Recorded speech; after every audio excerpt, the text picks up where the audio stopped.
Приехали в какую-то кофейню, называется Нара.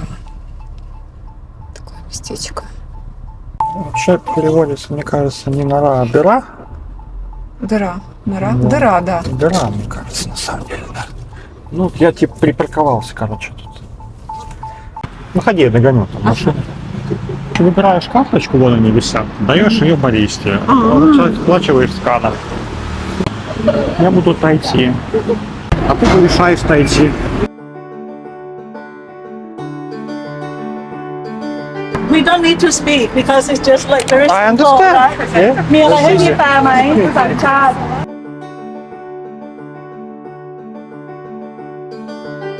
Дыра? Дыра. Дыра. Это дыра.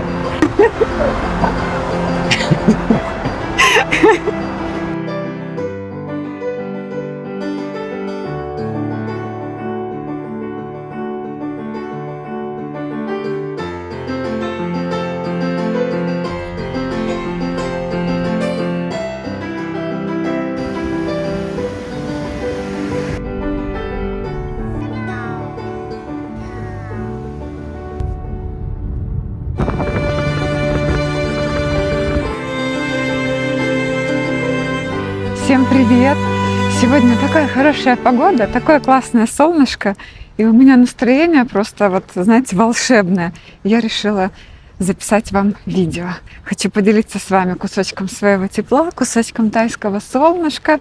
Знаю, что в России сейчас погода не очень вас радует, поэтому встречайте. Крайние дни в Бангкоке такая прохладная погода, прям вот действительно прохладно, как московское лето. И днем получается достаточно тепло, ну, все равно в рубашечке хочется выходить, а вечером прям холодно. И, ну, действительно холодно. Я посмотрела по прогнозу погоды, написано 23 градуса, по-моему. Но, вы знаете, обычно 23 градуса, это все равно как-то достаточно тепло воспринимается. А тут 23 градуса, это прям реально холодно. У меня чаечек. Мы заехали в такую интересную кафешечку. Надену все-таки очки. Просто проезжали мимо, увидели это заведение, и так оно необычно выглядело.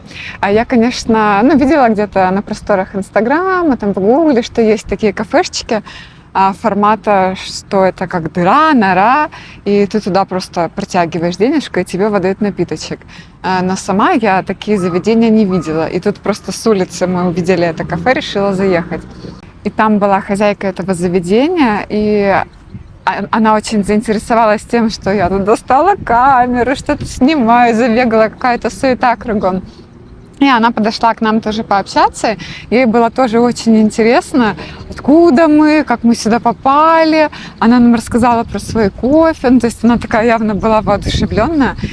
И она сказала, что ее заведение открылось во вторник, то есть неделя этому заведению. И я подумала, что так классно, так это было искренне, тепло и приятно. И если бы я была собственницей бизнеса, который бы вот только открылся, и получить такую мощную обратную связь, да, что просто какие-то проезжающие люди там остановились, заинтересовались, стали вот так вот все снимать. Она спросила, куда мы снимаем, и она нас тоже снимала. В общем, там было столько экшена, так это было все, знаете, классно, тепло и открыто. Очень, приятно было, очень понравилось. И тут я подумала, что если бы в России, да, вот так вот прийти в какое-то заведение с камерой и начать снимать, то мы бы не встретили столько вот тепла, открытости и искренности. Почему-то вот в России люди более такие серьезные, суровые, и предприниматели особенно. Поэтому этот факт того, что тут настолько все вот легко, мне это очень нравится, очень подходит. И хочу сказать, что я только вот недавно, наверное, стала перестраиваться на такой вот тайский вайб. Мне все-таки не очень комфортно с вами общаться в очках. Как будто это, знаете, какая-то преграда между мной и вами. Поэтому солнышко светит, я буду как-то прятаться, но хочу с вами все-таки без очков разговаривать. И мне настолько нравится вот этот тайский вайб открытости. И я буквально недавно поймала себя на мысли, что я начинаю тоже его перенимать. Мы все-таки такие зажатые, такие вот закрытые как-то запуганные, наверное, запуганные, боимся сделать что-то не так, чтобы не получить там по шапке, чтобы не получить пинка под зад. И нам тяжело привыкнуть, наверное, к мысли о том, что мир, он другой, и может быть все более как-то открыто, более легко.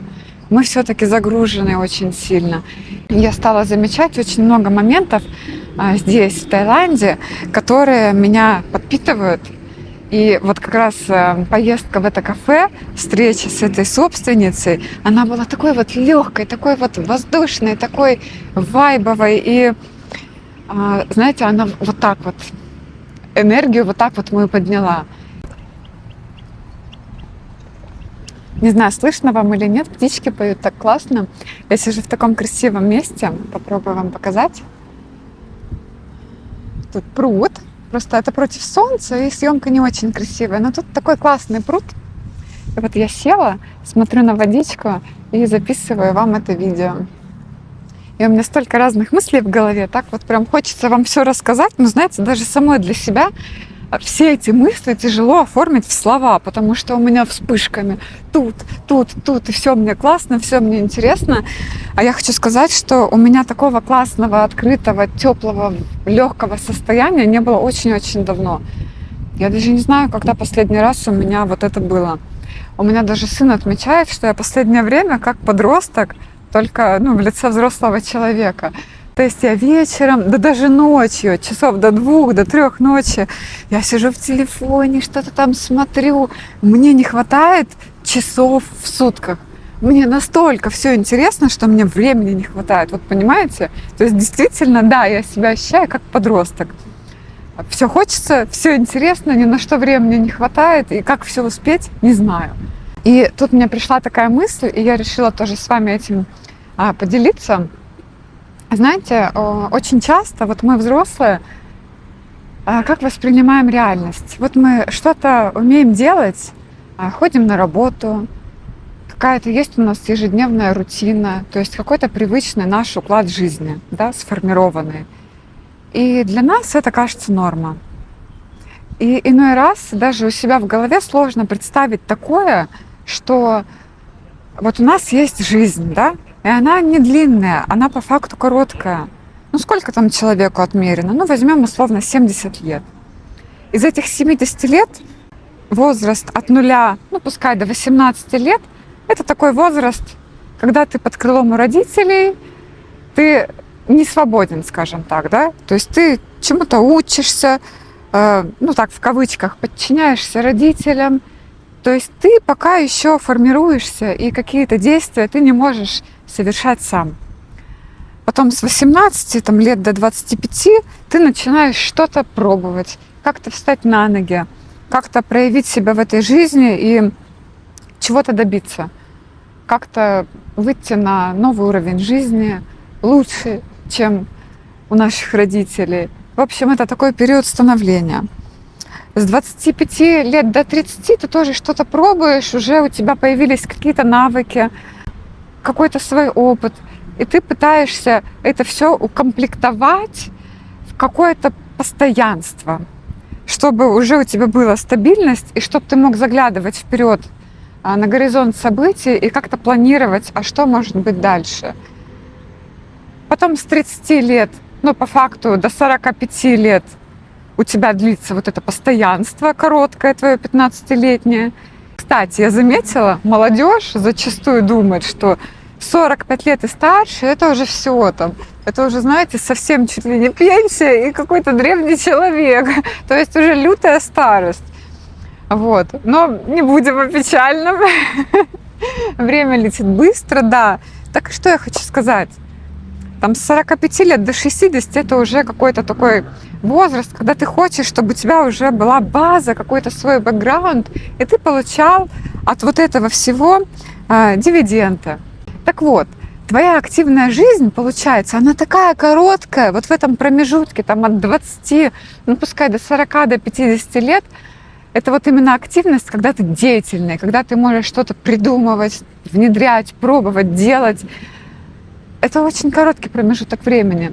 И очень многие люди, знаете, как думают, вот я заметила, что если они чему-то научились как-то зарабатывать, то они стараются вот этому пути держаться до там, ну, все время, да, держаться. И для многих как-то кардинально поменять свою жизнь – это что-то, ну, такое невозможное, потому что это как? Это же мне нужно всему учиться, да? То есть я вот учился этой жизни, там познавал какие-то тонкости жизни, получала какую-то профессию, вот образно там с 20 лет до 25, потом я как-то себя пробовал, потом что-то у меня стало получаться, и потом я вышел на какой-то стабильный доход. Это все заняло у меня вот такой кусок моей сознательной жизни. И тут сейчас, например, переехать в другую страну и пытаться заново вот это вот все построить, это кажется ужасно сложным, и многие этого боятся очень сильно. И вот у меня, наверное, тоже был такой период, наверное, именно поэтому у меня была, наверное, это депрессия, не знаю, как это сказать. Вероятно, да, такое депрессивное состояние, потому что я понимала, что я уже шаги-то к этой новой жизни сделала, а жить я в ней не научилась. Я не могу себя применять, но по факту нигде. Устроиться куда-то на работу здесь нельзя, я не могу. Да и желания нет идти куда-то в найм. Ну, не хочу я. Вот. Ну, прям от этой мысли у меня опять начинается какая-то депрессия. Не хочу я идти работать в найм. Но жить как-то надо, что-то надо делать. И я понимаю, что варианты, как себя можно реализовать, их много. Но я, как слепой котенок, их не вижу. Нам нужно только смотреть по сторонам. И сейчас я поняла такую вещь, что в рамках нашей жизни мы запросто можем проживать много разных жизней, пробовать себя в разных направлениях, чему-то заново учиться, что-то заново для себя открывать, получать какой-то опыт. И это классно. И я поняла, что это очень большой стереотип. И вообще это, наверное, абсолютно неправильно, когда мы в 16 лет вынуждены выбирать для себя профессию, которой мы будем аж 5 лет учиться, что мы тратим столько времени вот на то, чтобы выучиться чему-то одному, и потом в этой одной сфере как-то начать вот вокруг этой сферы лепить свою жизнь, что это, наверное, очень неправильно. И по факту это нормально, когда ты в рамках одной жизни можешь попробовать себя в каких-то разных вот сферах, да, пожить жизнью, например, предпринимателя, попробовать что-то слепить, какой-то бизнес, получилось, не получилось, неважно, ты это попробовал, ты пожил этой жизнью, классно. Дальше можно попробовать пожить жизнью человека, который переехал из одной страны в другую. И это тоже очень интересно. И вот таких вот разных маленьких жизней, да, можно жить очень много. И вот в России у меня достаточно такой неплохой бизнес, да, я удаленный предприниматель, у меня бизнес не онлайн, а офлайн. То есть я зарабатываю денежку, и, казалось бы, у меня есть какая-то стабильность. И сейчас тут, в Таиланде, я хочу себя попробовать в чем-то новом. Да, мне бы было интересно открыть здесь какой-то бизнес, что-то попробовать, начать именно в другой стране, вот именно в плане предпринимательства. Но пока что я понимаю, что рано, я не готова к этому. Потому что я еще не прочувствовала настолько эту страну, то есть я не понимаю, что тут может зайти, что тут может провалиться, а мне хочется все-таки чуть-чуть почувствовать вот эти вот точки и понять, ага, что тут классно будет двигаться, что тут не очень, но не суть. То есть я для себя поняла, что я сейчас открыта ко всему новому. И мне это состояние настолько нравится, потому что раньше в моей голове это казалось, как-то невозможно. То есть там я успешный предприниматель, и все, теперь я, знаете, как и шаг должна нести эту ношу. Но ничего подобного. Я могу быть в одной сфере успешной, а в другой сфере вообще вот полным кто там. У меня может не получаться, это может выглядеть глупо, тупо, нелепо, и это окей. А раньше я себе не разрешала таких мыслей. Я думала, что я же взрослая тетя, я должна быть серьезной, мне уже вот как-то не по статусу, не по возрасту делать, может быть, какие-то глупости. Вы же понимаете, что это бред. Ну, это бред. Я хочу делать глупости, я хочу что-то новое пробовать. И я хочу, чтобы вы тоже понимали, что это нормально. И это классно, это интересно. В этом и есть вся жизнь, когда вы можете себе позволить что-то новое. И не быть вот в этих рамках, и не думать, что а вдруг про меня что-то подумают, там не то, плохое, там меня никто не поддержит, на меня посмотрят и скажут, ну ты глупая, да вообще плевать. Мне сейчас так кайфово, так классно, и поэтому я вот этой энергией с вами хочу поделиться. Может быть, вам это тоже будет как-то полезно и вовремя. У меня вот не было перед глазами, знаете, таких случаев, когда у меня состояние было апатии. У меня не было таких случаев, что я бы могла на кого-то посмотреть, как такой классный пример, и подумать, да, будь как будет, попробуй, ну а что такого? Хотя нет, вы знаете, я сейчас вспомнила, у меня был один такой пример, я просто на него не обратила внимания, но фоново он у меня в любом случае был, и все равно он в голове откладывался. В общем, история о том, что у меня сын поступил в кулинарную академию, ему очень нравится готовить еду, именно французскую кухню.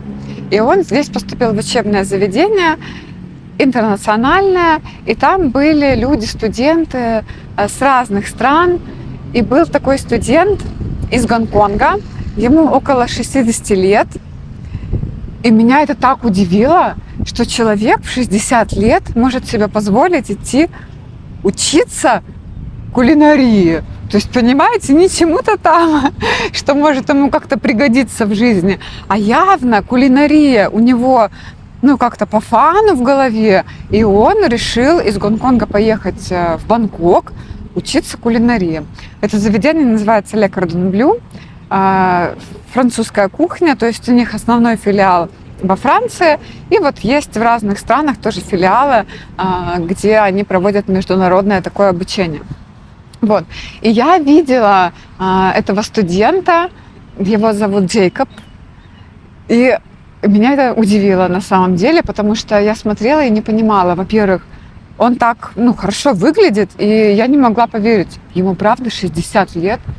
Второе удивление, у него какой-то бэкграунд, есть у себя в Гонконге, и как он позволил себе приехать сюда, то есть что у него было, как он к этому пришел, к тому, чтобы просто вот взять из Гонконга, поехать сюда, учиться кулинарии, то есть вообще какой-то сюр казалось мне тогда, сейчас я к этому уже легче отношусь. И знаете, что самое интересное? Он был ужасно нестандартный. То есть, когда все готовили что-то вот одно, там, например, техническое задание приготовить из каких-то ингредиентов какое-то блюдо. И там ингредиенты, грубо говоря, такие, что они, примерно дают понять, какое это блюдо должно быть. Образно, там, от головы для вас скажу, например, есть паста, зелень, там, креветки, морепродукты, курочка, и вот тебе надо что-то приготовить. Логично, что ты приготовишь какую-то пасту. Вот.